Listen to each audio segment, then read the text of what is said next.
Bienvenue dans Causa Sui, le podcast où nous explorons les mystères de l'existence à travers des histoires captivantes et des réflexions philosophiques. Aujourd'hui, je vous emmène dans un conte qui allie poésie et sagesse, une quête de lumière et de transformation. Le miroir et l'étoile. Restez avec moi jusqu'à la fin, car nous découvrirons ensemble ce que ce conte peut nous enseigner à travers les idées puissantes de Spinoza. Maintenant, fermez les yeux si vous le pouvez et laissez-vous transporter.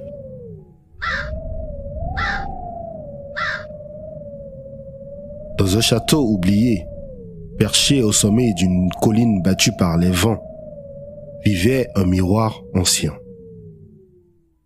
Suspendu dans une chambre froide et abandonnée, il faisait face à une fenêtre unique, encadrant l'immensité du ciel nocturne. Chaque nuit, une étoile solitaire montait haut dans le ciel.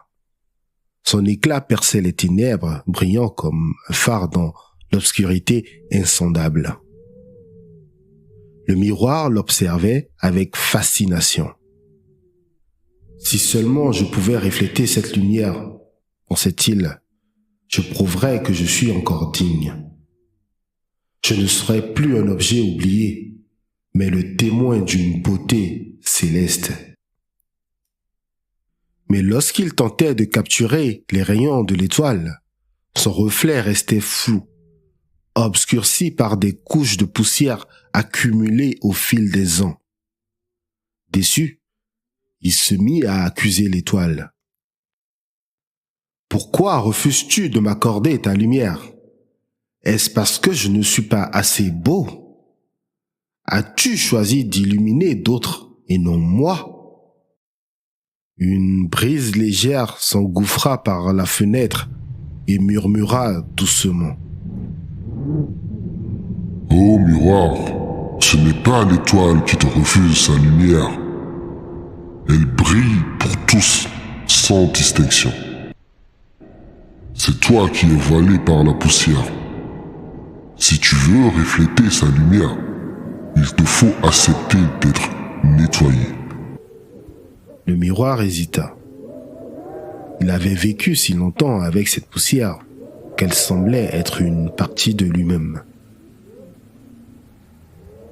La brise s'éloigna, mais elle revint une nuit, accompagnée de ses amis, la bourrasque sauvage des montagnes et le souffle salé des océans.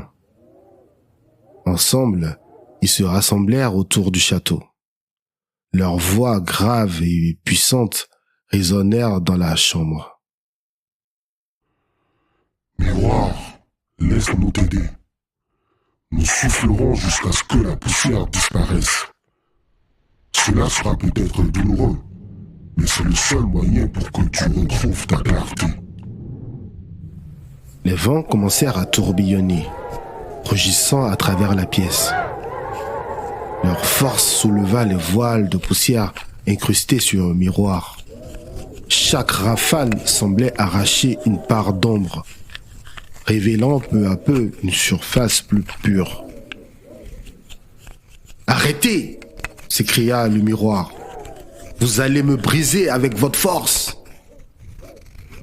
Mais les vents continuèrent, implacables. Enfin, après un dernier souffle puissant, ils s'apaisèrent.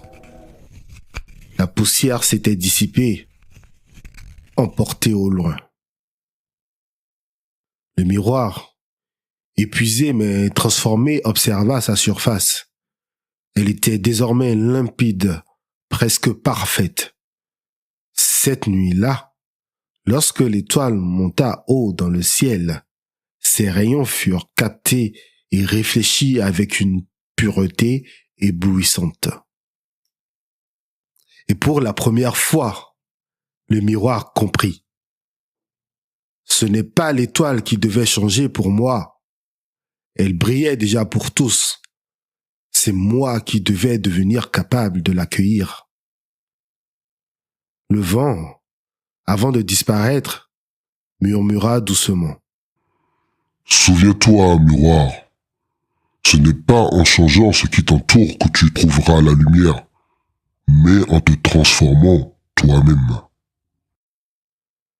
Et l'étoile, immobile dans le ciel, semblait sourire dans l'éternité.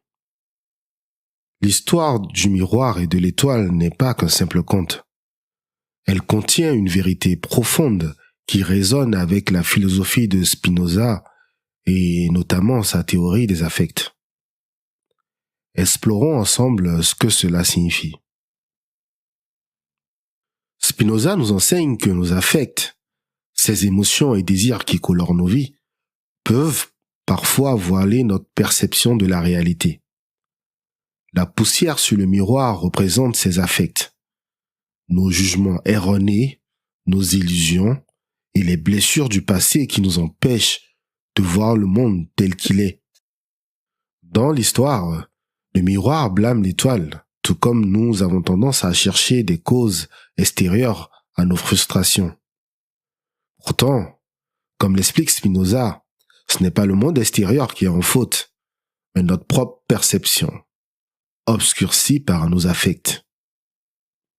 Spinoza insiste sur l'idée que la liberté véritable réside dans la compréhension de nos affects.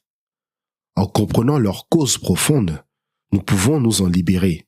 Les vents dans ce conte symbolisent cette transformation. Ils viennent purifier le miroir, mais ce processus est inconfortable, voire douloureux. Le miroir accepte finalement ce changement, tout comme nous devons accepter de confronter nos émotions pour retrouver notre clarté intérieure. Pour Spinoza, la vérité n'est pas quelque chose de lointain ou d'inaccessible. Elle est comme l'étoile. Elle brille pour tous, toujours présente. Mais nous ne pouvons l'atteindre qu'en libérant notre esprit des voiles qui l'obscurcissent. Lorsque le miroir se débarrasse de sa poussière, il découvre la joie d'être en harmonie avec la lumière. Cette joie, Spinoza la décrit comme un état de béatitude, une joie active qui naît de la connaissance de soi et de l'acceptation de la réalité telle qu'elle est. Ainsi, ce conte nous enseigne une leçon essentielle. La quête de vérité n'est pas un voyage vers l'extérieur, mais un retour vers soi-même, une purification de notre esprit pour refléter la lumière du monde. Pour conclure, comme le miroir face à l'étoile, nous sommes souvent voilés par nos propres affects. Mais Spinoza nous rappelle que la liberté et la clarté sont à notre portée, à condition d'oser nous transformer. Alors, qu'est-ce qui obscurcit votre lumière? Quel vent pourriez-vous éviter dans votre vie pour balayer la poussière? Merci d'avoir écouté cet épisode de Causa Sui. Si ce conte vous a inspiré, partagez-le avec quelqu'un qui cherche à refléter sa propre lumière. À très bientôt pour une nouvelle exploration philosophique.